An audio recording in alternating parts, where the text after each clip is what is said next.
Astăzi, cele 7 eroi s-au gândit să facă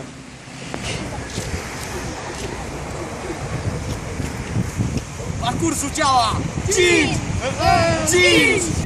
Primul erou, Gicu de la Piața Mare, el este principalul erou, șeful acestui clan, clanul Căpșună, înfuriată, care dă la labă în fiecare zi. E Gangnam Style, sexy lady. Acum, următorul membru este Vasile Nebunul! Slenderman! Vasile Nebunul! Al treilea, mai nebun ca altul, Albina Turbată.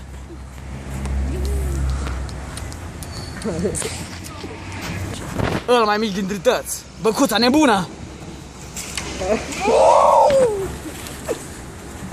Ăla mai mare dintre toți, Cuțitaș Slăninuță. Fiul Slăninuței Cuțitaș Slănină. Linguriță! Următorul, Cuțit rupt în teacă. Săra la Piața Mică! Acum, Gicu de la Piața Mare va încerca să facă cea mai imposibilă schemă de parcurs. Șeful șefilor! Wow! Ceva imposibil! Acum, Vasile Nebunul va încerca să facă ceva super tare. Ați văzut? O piruetă învârtită cu șurup dublu de Vegas! Ah! Bată, va încerca să doboare această fiară fără scrupule.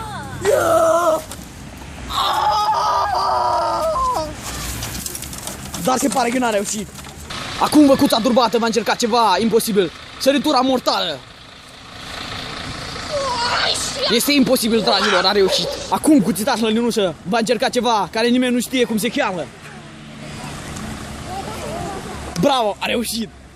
Roata a pulii. Acum Slănină va încerca să sperie inamicul lui, câinele.